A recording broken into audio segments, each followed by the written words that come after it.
ರಾಷ್ಟ್ರೀಯ ಸ್ವಯಂ ಸೇವಕ ಸಂಘವನ್ನು ಡಾಕ್ಟರ್ ಕೇಶವ್ ಬಲಿರಾಮ್ ಹೆಗ್ಡೇವರ್ ಅವರು 27 ಸೆಪ್ಟೆಂಬರ್ 1925ರಂದು ಮಹಾರಾಷ್ಟ್ರದ ನಾಗಪುರದಲ್ಲಿ ಸ್ಥಾಪಿಸಿದರು.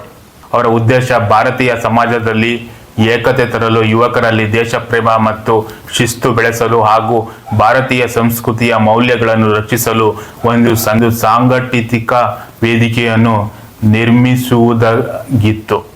ಸ್ಥಾಪನೆಯ ಹಿನ್ನೆಲೆ: ಆ ಸಮಯದಲ್ಲಿ ಭಾರತವು ಬ್ರಿಟಿಷರ ಆಳ್ವಿಕೆಯಲ್ಲಿ ಇತ್ತು. ದೇಶದಲ್ಲಿ ಧಾರ್ಮಿಕ, ಜಾತಿ ಮತ್ತು ಭಾಷಾ ಆಧಾರಿತ ವಿಭಜನೆಗಳು ಹೆಚ್ಚಾಗಿದ್ದವು. ಡಾಕ್ಟರ್ ಹೆಗ್ಡೇವರ್ ಅವರಿಗೆ ಸ್ವತಂತ್ರ ಭಾರತಕ್ಕೆ ಜನರಲ್ಲಿ ಏಕತೆಯ ಭಾವನೆ ಹಾಗೂ ರಾಷ್ಟ್ರೀಯ ಚೇತನ ಅಗತ್ಯವೆಂದು ತಿಳಿದಿತ್ತು.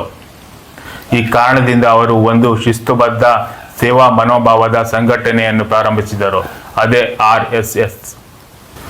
ಉದ್ದೇಶ ಮತ್ತು ಧ್ಯೇಯ: RSSನ ಮುಖ್ಯ ಉದ್ದೇಶ ಭಾರತೀಯ ಸಂಸ್ಕೃತಿ ಮತ್ತು ಪರಂಪರೆಯ ರಕ್ಷಣೆ, ರಾಷ್ಟ್ರಪ್ರೇಮ ಮತ್ತು ಸಾಮಾಜಿಕ ಏಕತೆ ಬೆಳೆಸುವುದು, ಶಿಸ್ತು, ಸೇವಾ ಮನೋಭಾವ ಮತ್ತು ನೈತಿಕ ಮೌಲ್ಯಗಳೊಂದಿಗೆ ಯುವಕರನ್ನು ತಯಾರಿಸುವುದು.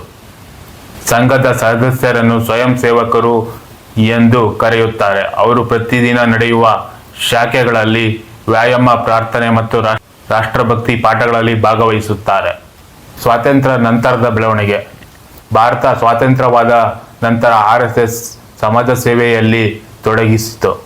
ಪ್ರವಾಹ, ಭೂಕಂಪ ಅಥವಾ ಯುದ್ಧದಂತಹ ವಿಪತ್ತುಗಳ ಸಮಯದಲ್ಲಿ ಸೇವಾ ಕಾರ್ಯಗಳನ್ನು ಕೈಗೊಂಡಿತು.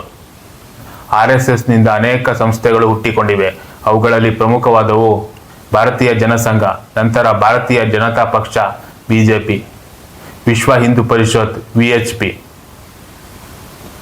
ಅಖಿಲ ಭಾರತೀಯ ವಿದ್ಯಾರ್ಥಿ ಪರಿಷತ್ ABVP, ಸೇವಾ ಭಾರತಿ, ವಿದ್ಯಾ ಭಾರತಿ ಮುಂತಾದವು.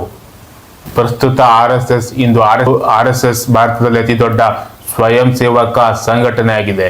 ಇದು ದೇಶದಾದ್ಯಂತ ಲಕ್ಷಾಂತರ ಸದಸ್ಯರನ್ನು ಹೊಂದಿದ್ದು, ಶಿಕ್ಷಣ, ಆರೋಗ್ಯ, ಗ್ರಾಮೀಣಾಭಿವೃದ್ಧಿ ಮತ್ತು ಸಮಾಜ ಸೇವೆ ಕ್ಷೇತ್ರಗಳಲ್ಲಿ ಕಾರ್ಯನಿರ್ವಹಿಸುತ್ತಿದೆ.